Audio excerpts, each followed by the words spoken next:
दोस्तों, area 51 America के शहर लास वेगास से तकरीबन 130 किलोमीटर दूर एक सुनसान सेरा वाक़या में स्थित है। इस सेरा का नाम नेवाडा डेजर्ट है। एरिया 51 को अमेरिका के खुफिया तरीन मकामात में से एक कहा जाता है। यहाँ तक कि कई सदियों तक अमेरिकन हुकूमत इस जगह के होने से भी इनकार करती रही। एरिया 51 में कोई आम इंसान जाने की सोच भी नहीं सकता। ये इंतहाई रिस्ट्रिक्टेड एरिया है और इसके आसपास जाने वाले हर इंसान को मॉनिटर किया जा रहा होता है। कहते हैं कि एरिया 51 की ज़मीन के नीचे एक पूरा शहर आबाद है जहां लोग काम करते हैं। यहां बाकायदा एक रेलवे सिस्टम भी मौजूद है, लेकिन इसका कोई सबूत नहीं है। एक और दिलचस्प बात यह है कि एरिया 51 के अंदर काम करने वाले लोगों को एक जहाज के जरिए यहाँ लाया जाता है और यह जहाज जेनेट एयरलाइंस कहे जाते हैं। हालांकि इनका ऑफिशियली कोई नाम नहीं है। इन जहाज़ों पर कुछ लिखा भी नहीं होता, बस एक रेड कलर की पट्टी बनी हुई होती है। ये जहाज़ लास वेगास के मकैरन इंटरनेशनल एयरपोर्ट से उड़ते हैं और सीधा एरिया 51 में लैंड करते हैं। इन जहाज़ों को उड़ाने वाले पायलट्स भी गुमनाम होते हैं। इनमें सफ़र करने वाले मुसाफिर जो एरिया 51 में काम करते हैं, किसी को कोई भी बात करने की इजाज़त नहीं होती। इन लोगों को खुद भी पता नहीं होता कि ये एग्जैक्टली कहाँ जा रहे हैं। कहते हैं कि एरिया 51 में मौजूद तमाम बिल्डिंग के शीशों के अंदर से बाहर भी देखा नहीं जा सकता। दोस्तों, इस खुफिया जगह के बारे में तरह तरह की बातें पिछली कई सदियों से दुनिया में फैली हुई है।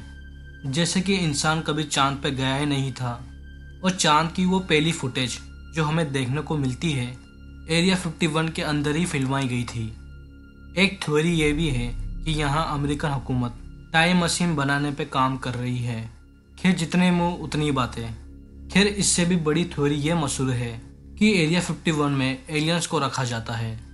इस थ्योरी के मुताबिक एरिया 51 में ज़मीन पर आने वाले एलियंस और उनके यूएफओस को पकड़ के रखा जाता है और उन पर एक्सपेरिमेंट होते हैं। कई सदियों से लोग इन एलियंस की थ्योरी पर यकीन करते आ रहे हैं। 1955 में बेशतर लोगों ने अपनी आंखों से एरिया 51 के आसपास यूएफओ को देखने का दावा किया था और कहा गया इन यूएफओ के अंदर बैठकर एलियंस जमीन पर आते हैं। लेकिन क्या यह हकीकत थी?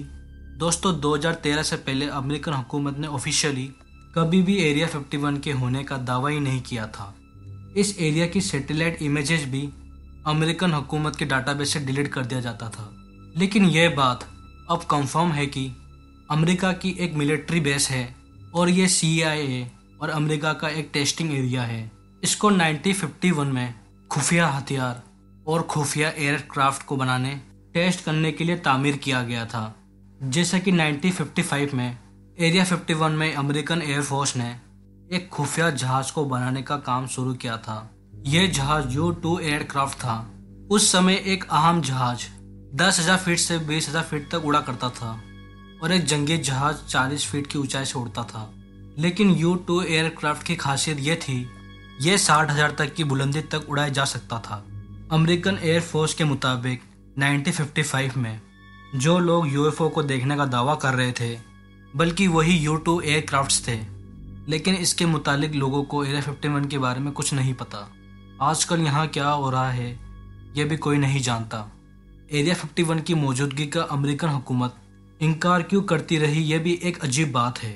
यहाँ तक कि 2016 में अमेरिकन इलेक्शन से पहले हिलरी क्लिंटन ने वादा किया था कि अगर वो इलेक्शन जीत जाएगी तो एरिया 51 के बारे में कई खुफिया फाइल्स लोगों के सामने लाने की कोशिश करेगी। दोस्तों, अब सवाल ये पैदा होता है कि एरिया 51 अमेरिकन एयरफोर्स का सिर्फ टेस्टिंग एरिया है, तो हिलरी क्लिंटन की ये बात कहने को क्यों पेश आई कि वो एरिया 51 की कुछ खुफिया फाइल्स लोगों के सामने लेके आएगी? उन खुफिया फाइल्स के अंदर ऐसा क्या था जिनको सामने लाने का दावा किया गया था?